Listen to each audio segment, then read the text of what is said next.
Oi pessoal, tudo bem? Hoje eu vou mostrar para vocês um pouquinho sobre a ferramenta de cores do GIMP. Bom, então eu já deixei aberto aqui uma imagem, que é essa foto dessas tulipas, tá? E vou mostrar para vocês como a gente utilizar a ferramenta de cores no GIMP. Então, vamos lá. Cliquei aqui em cores. Nós temos aqui várias opções, a gente não vai conseguir ver todas elas, mas eu vou passar aquelas que são principais. Sabe aquela foto que a gente tira, que fica um pouco escura, ou que a gente quer dar um pouco mais de cor, alguma coisa assim para ela, ou deixar ela preto e branco, ou deixar ela opaca? A gente pode fazer com a imagem através dessa ferramenta chamada cores, tá? Desse conjunto de ferramentas chamada cores.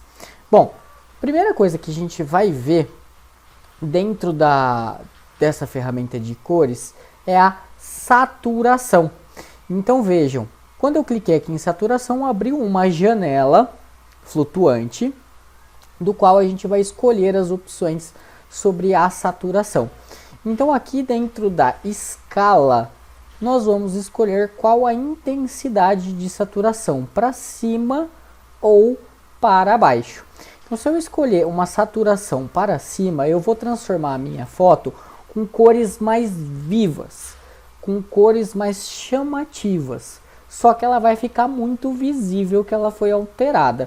Então, tem que usar com um pouco de moderação, se não for a sua intenção deixar ela desse jeito, tá?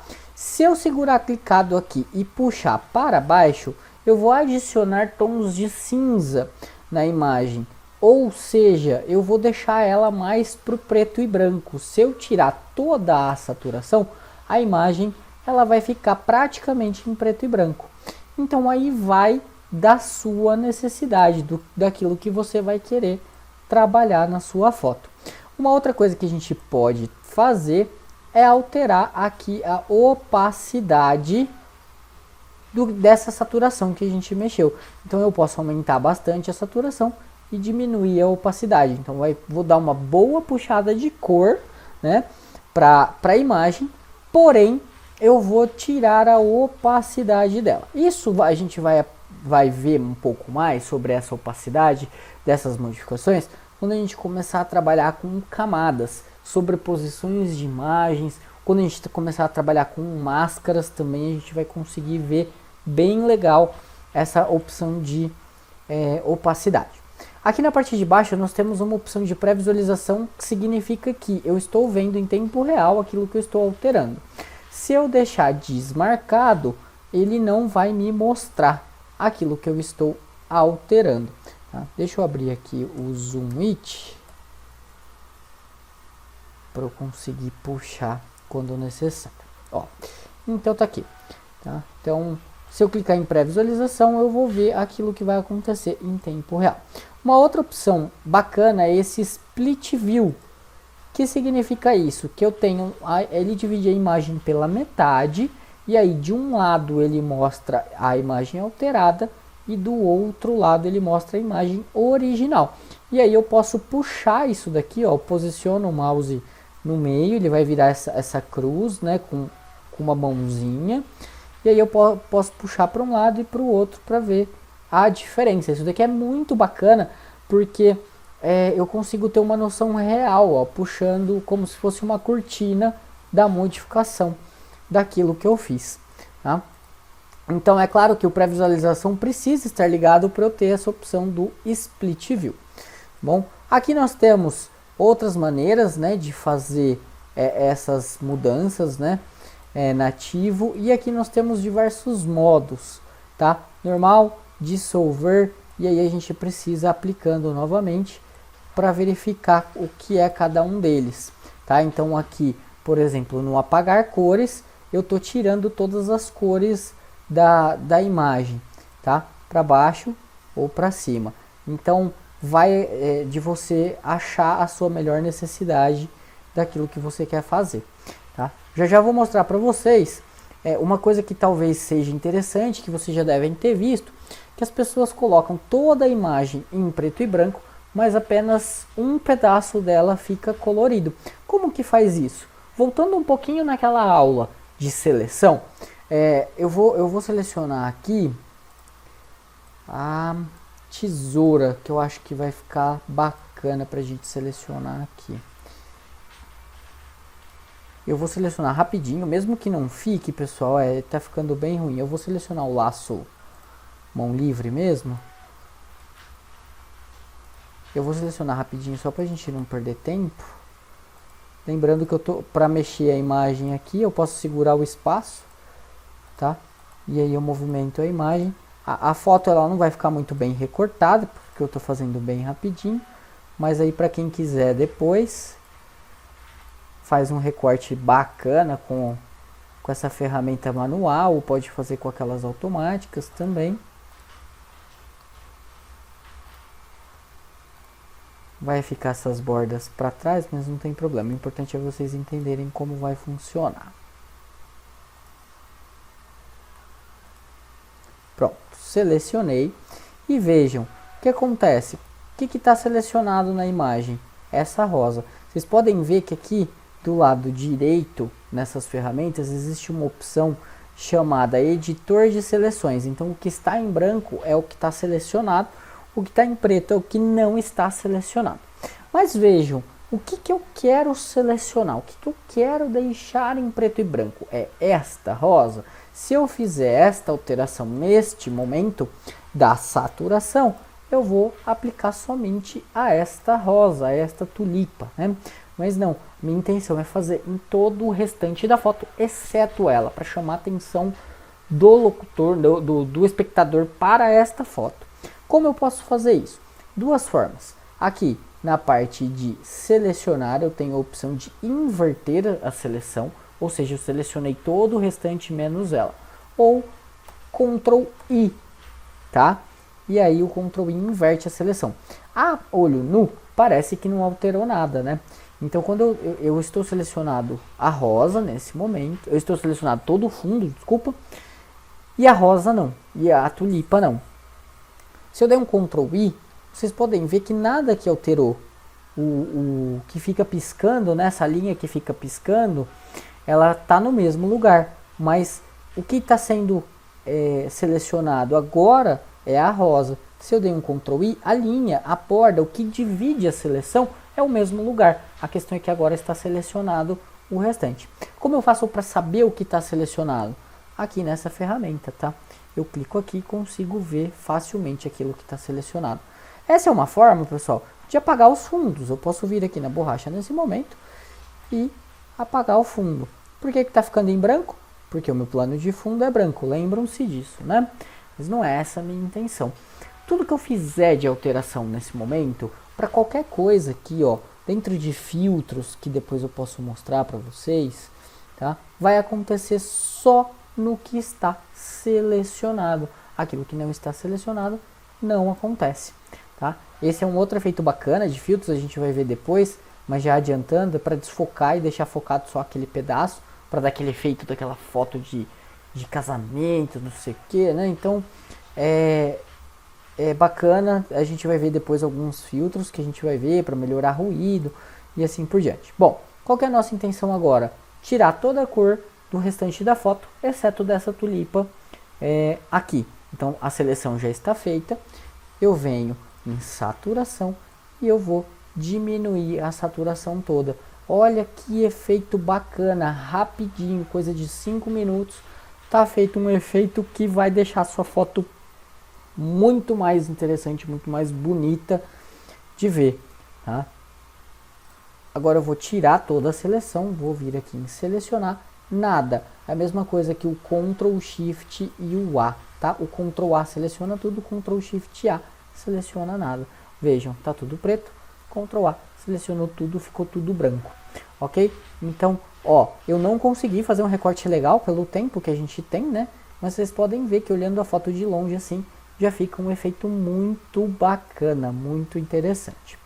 Bom, aqui naquela ferramenta de histórico do desfazer, eu vou desfazer todas essas alterações porque eu quero mostrar para vocês outras ferramentas.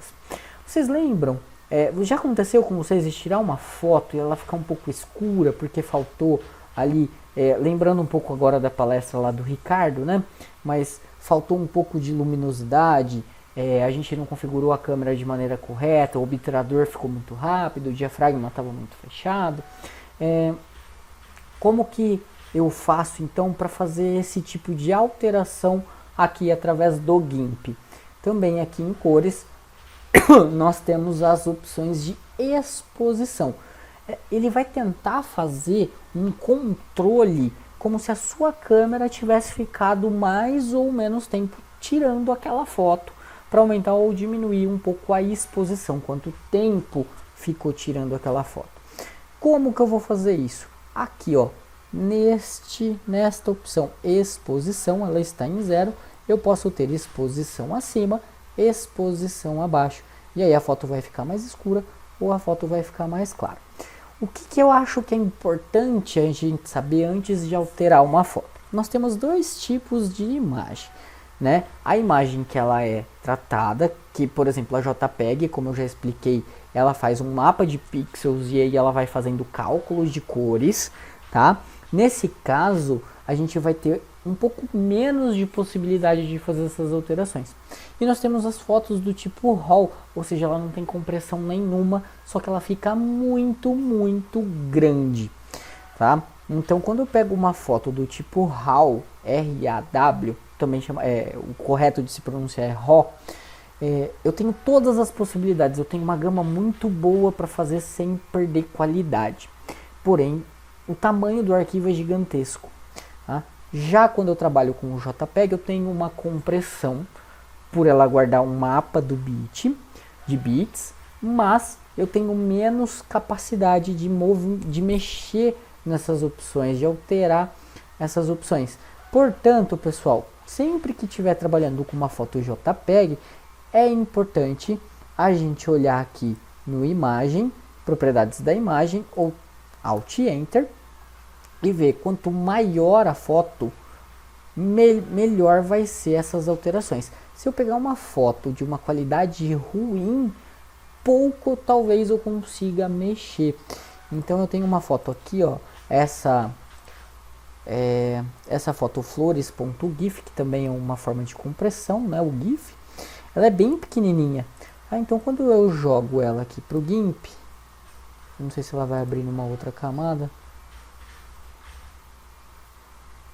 Arquivo, abrir, deixa eu...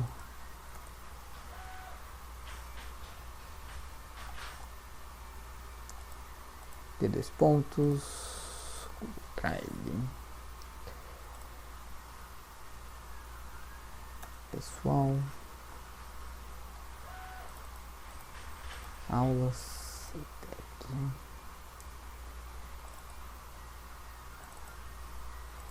salvo engano é aula 4, flores.gif. Tá aqui, abri ela mesmo. Bom, quando eu fizer alterações numa imagem como essa, se eu tentar ficar alterando a exposição, por exemplo, nem sempre eu vou conseguir uma boa qualidade, tá? Não vou conseguir muitas alterações dela. Já se eu estiver trabalhando com uma imagem de tamanho maior, com uma resolução melhor, aí eu vou conseguir trabalhar um pouco mais essas possibilidades. Tá? E eu falo isso de tudo, tá? Não é só das opções de cores, eu falo de filtros, pela quantidade de pixels que a gente vai trabalhar. Então vejam, dentro de exposição eu posso aumentar ou diminuir, e aqui a quantidade de preto que vai existir. Se for um tom artístico, fazendo desse modo, a foto ficou bem artística, parecendo pintura à tela.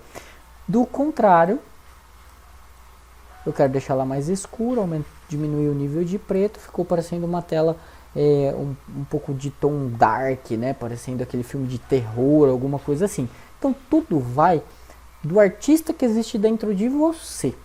O que você vai querer fazer? Qual sentimento você quer passar daquilo que você quer editar da foto? Tá bom?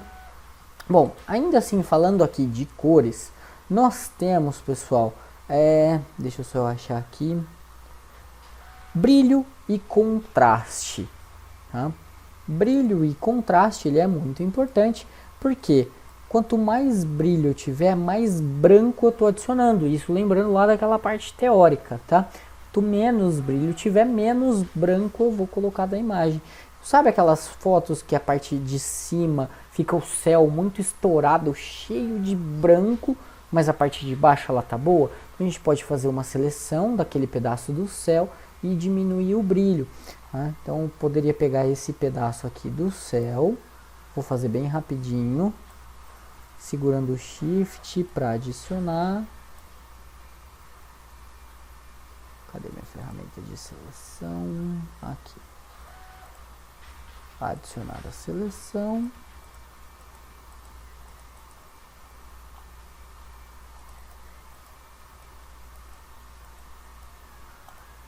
Vamos lá, Ctrl Shift A.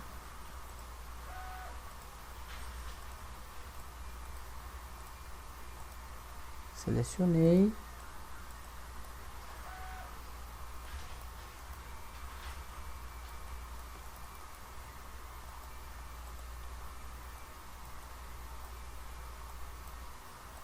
Vou pegar a varinha mágica agora aqui e aqui. Pronto, facilitou a vida. Opa, Ctrl Z, pronto. Então aí, quais são os pedaços que eu selecionei? Esses. Então eu venho aqui em cores, vou lá em brilho, e aí eu posso diminuir o brilho, e aí eu estou diminuindo o quanto aquele céu está estourado. É claro que eu fiz uma seleção ruim aqui, né?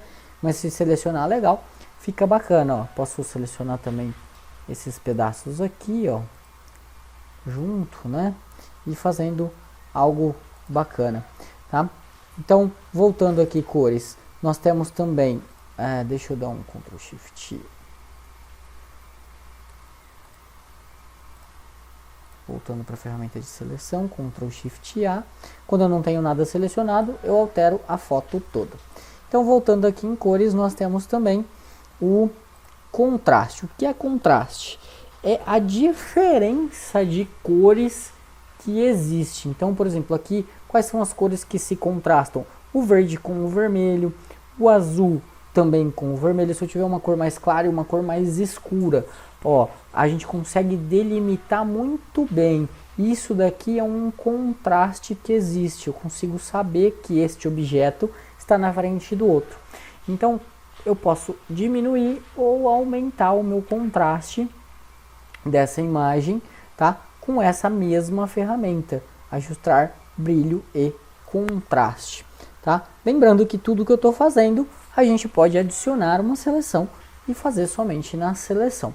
Bom, pessoal, esses são as parte básica que a gente teria para mexer com parte de cores, né? Sobre temperatura da cor. É outra coisa bacana que dá pra gente mexer, que eu esqueci de falar. Nós podemos trazer, como a gente já viu lá na parte teórica, temperaturas de imagem mais quentes, mais voltadas para o vermelho, ou mais azuis, que são mais frias, cores mais frias. Tudo vai depender de qual sentimento você quer passar para o seu espectador, tá? Então, cores mais frias remetem a mais sentimentos frios, né? Sentimentos de... como que eu vou explicar? Deixa eu pensar, me fugiu a palavra aqui. Sentimentos... menos sentimentos, né? Na imagem. E aí, cores mais quentes, mais vibrantes, trazem mais o espectador para dentro da imagem. Mas tudo depende. Por exemplo, este é uma imagem que pede um pouco mais de temperatura quente, porque é um dia, parece de primavera ou de verão, tem sol. Se eu tentar jogar uma imagem fria aqui, vai contrastar com o real que é a foto. Então isso não tem cara de um dia frio, um dia gelado, um dia... Então tem mais cara de um dia quente. Vamos selecionar tudo, Ctrl A, que ele não tinha selecionado. Cores, temperatura da cor. Então, mais quente, aqui mais quente e aqui mais frio. E aí a temperatura prevista, ó, se eu diminuir aqui, ele vai jogar mais para frio. Se eu diminuir aqui, ele fica mais para quente e aqui ele vai jogando mais escuro. Tomar cuidado também com o exagero, tá? Tentar mexer pouco, mas trazer aquele sentimento que você deseja para sua foto. Ah, ó, um pouco mais quente. Vamos ver um split view, ó. Então aqui já dá para caracterizar. Dá para ver que foi alterada. Talvez ficou um pouco exagerado. Então agora já ficou bacana, ó. Já dá um pouco mais de tom quente na minha imagem, um pouco mais de sentimento do que ela realmente é. Mais uma coisa que eu gostaria de falar para vocês, que eu ainda não falei, sobre essa movimentação dessas barras deslizantes, é que se você clicar com o mouse, com o botão esquerdo, ele vai movimentar bastante essa barra deslizante. Mas se você segurar com o botão direito, ela vai fazer um ajuste fino. Ela vai ficar dentro daquele ponto e vai se movimentar pouco para você fazer aquele ajuste mais fino. Então, aqui eu estou passando muito rápido pelo ponto que eu quero, mas é mais ou menos aqui. Chego aqui, seguro com o botão direito e faço o ajuste fino. O mesmo vale para qualquer tipo de ferramenta que eu tiver esse tipo de barra. Então, eu tenho aqui o pincel, né, que eu posso fazer. E aí eu seguro com o botão esquerdo, ele vai passar rápido. Se eu segurar com o botão direito, ele vai passar mais devagar, tá? Bom, pessoal, eu acho que hoje o que eu tinha para passar dessas ferramentas vai ser isso, tá? Tem diversas outras coisas aqui que não vai dar para passar em aula, porque a gente tem um tempo curto, mas eu aconselho vocês a ir fuçando. Por exemplo, aqui na barra de curvas, nós temos... se eu mexer aqui na curva, eu consigo aumentar brancos, eu consigo aumentar diminuir pretos, eu consigo aumentar ou diminuir claridade e assim por diante, tá? Basta você ir clicando e fuçando. Então dá para ir mexendo nessa curva, criando pontos para fazer, mas nada mais do que a gente consegue mexer nas ferramentas individuais aqui. A única diferença é que aqui está tudo junto de uma vez só, e a gente consegue mexer através dessa curva. Tá? Então, se a gente for analisar, quando a gente começar a ter um pouco mais de experiência, a gente consegue nessa curva já fazer todas as alterações que a gente precisar, ok? Então é isso, pessoal. Essa semana a gente vai ver essa parte de cores. Já na semana que vem a gente vai fazer uma revisão de tudo que a gente já viu até agora e uma recuperação para o próximo semestre. A gente já vem com tudo, com essas ferramentas já na ponta da língua, tá bom? Então, pessoal, é isso. Vou ficando por aqui. Se alguém tiver alguma dúvida, pode me chamar e na sexta vou passar uma atividadezinha para vocês, tá legal? Muito obrigado, até mais.